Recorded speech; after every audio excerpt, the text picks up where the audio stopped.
Hello everyone, I'm Nizzahon. You may know me from my own YouTube channel where I look at the history of cards in my MTG Top 10 list and post lots of limited content. But today I'm bringing you the very first episode of a new series called Planeswalker Profiles here on Card Kingdom's YouTube channel. In this series, I trace the history of the various incarnations of Planeswalkers, discussing the impact they have had on the history of the game. In this first video, I'm looking at Nicol Bolas, the big bad villain of the soon-to-be-released War of the Spark. To get to Nicol Bolas' very first incarnation, we have to go way back to 1994, well before Nicol Bolas, or anyone else for that matter, would ever be printed as a Planeswalker. That year, Wizards printed the Legends expansion, which was, as you may have guessed, the very first set to have creatures with the legendary super type. Nicol Bolas was one of these creatures, and he appeared alongside 4 other Elder Dragons. Dragons that you may be more familiar with from their more recent appearance in Core Set 2019. The Elder Dragons from Legends go a long way towards showing us how the game has changed between then and today, as these dragons, including Bolas, were incredibly difficult to cast and also had steep upkeep costs. Sure, Nicol Bolas was a huge flyer and made an opponent discard their hand when he hit them, but that cost is pretty steep by today's standards. Keep in mind the whole discard part of this original Nicol Bolas, as it appears on every version of him in one way or another.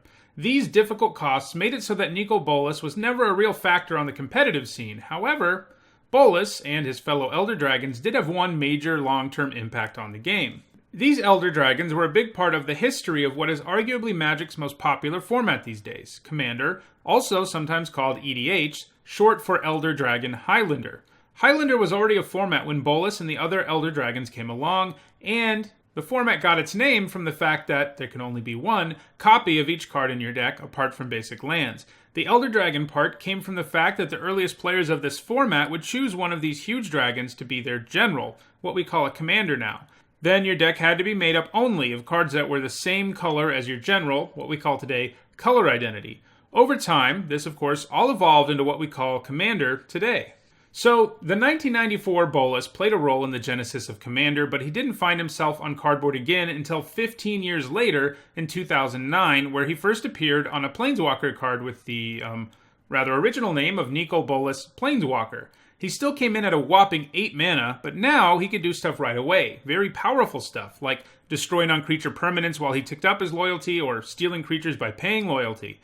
And his ultimate did 7 damage to a player, made them discard 7 cards, and sacrifice 7 permanents. Obviously, the discard 7 cards part is a reference to the original Nicol Bolas. All in all, this Bolas feels, even by today's standards, like it should cost all this mana, and this Bolas had an impact on the game's competitive scene, putting up a few standard Grand Prix top 8s and 5-color control decks alongside several other Planeswalkers. His high power level also makes him a staple in the same format that the original Nicol Bolas played a large part in creating. That, of course, is EDH or Commander, where any deck that has Grixis color identity tends to run him.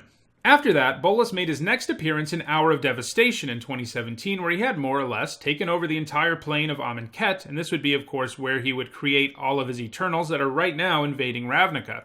As usual, this Bolas had a huge mana cost and tons of power. He could cast cards from your opponent's library, make your opponent exile 2 cards from their hand, do 7 damage to whatever he wanted, and his ultimate allowed you to wipe everything but lands from your opponent's side of the table.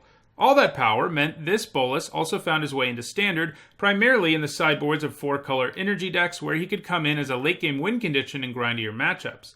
He found his way into 5 Grand Prix top 8s in that role. Like the first Bolas Planeswalker, this one also sees a ton of play in EDH because he's just ludicrously powerful, and EDH is a format where you can play these huge spells much more consistently. The next time we saw Bolas, he was both a creature and a Planeswalker, when he was printed in Core Set 2019 as a double-faced card.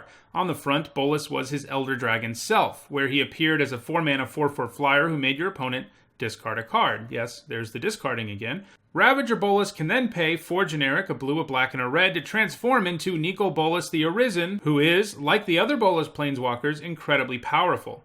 He can draw you 2 extra cards a turn, which is a great way to just win the game by outcarding your opponent. He can also outright kill basically anything by doing 10 damage to it, or reanimate creatures or Planeswalkers from the graveyard.